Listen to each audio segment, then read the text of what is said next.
कि पाकिस्तान से मुस्लिम आए और उन्होंने नाम पूछा, धर्म पूछा और उसके बाद हिंदुओं पर गोलियां बरसाई।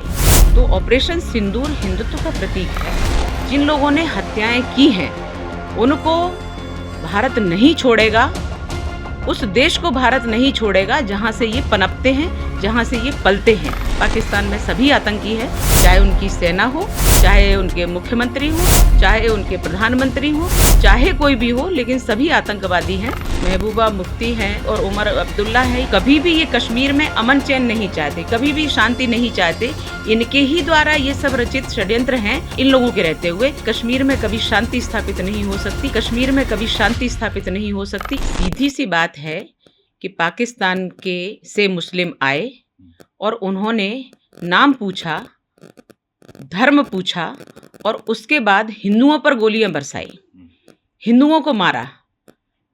तो ऑपरेशन सिंदूर हिंदुत्व का प्रतीक है, क्योंकि ऑपरेशन सिंदूर हमारी हिंदुओं में सुहाग का प्रतीक माना जाता है और सुहाग का प्रतीक उन्होंने उनके सुहाग को उजाड़ दिया है और इसलिए इसका नाम ऑपरेशन सिंदूर रखा। ये हमारी भावना को आहत किया है पाकिस्तान ने।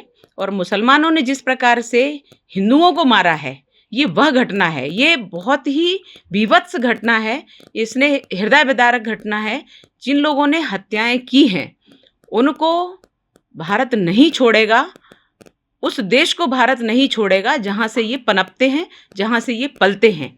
और इसलिए वहाँ सब आतंकी रहते हैं। यह बात निश्चित रूप से सत्य है। पाकिस्तान में सभी आतंकी है, चाहे उनकी सेना हो, चाहे उनके मुख्यमंत्री हो, चाहे उनके प्रधानमंत्री हो, चाहे कोई भी हो, लेकिन सभी आतंकवादी हैं और इसलिए उनको आतंकवादी कह सकते हैं। पर यहाँ तो मुसलमान बन कर के आए थे और हिंदुओं को, अगर मुसलमान धर्म है तो मुसलमानों को नहीं मारा, लेकिन हिंदुओं को धर्म पूछकर उनको पूरा तय करके, अगर वो किसी ने झूठ कह दिया कि हम मुसलमान हैं तो उससे उन्होंने नमाज पढ़ने के लिए बोला और जो भी कुछ परीक्षण उन्होंने किया उसमें हिंदू पाए गए तो उनको सबको मारा, इसलिए हिंदुओं को मारा गया है।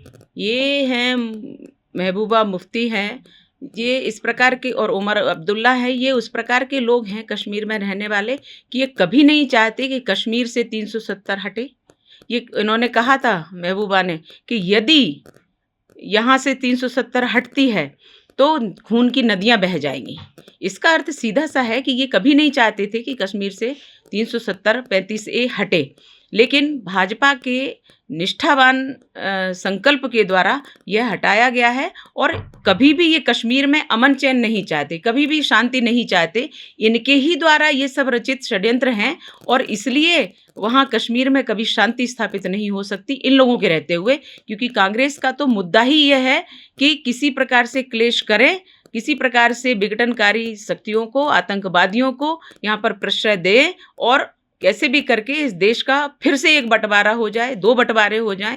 जहाँ जहाँ विघटन की बात आती है, देश को काटने की बात आती है, देश में कहीं भी किसी प्रकार से कोई दंगे होते हैं, फसाद होते हैं, ये लोग वहाँ कांग्रेसी लोग पाए जाते हैं और पता चलता है कि इनकी भूमिका प्रमुख उसमें रही है।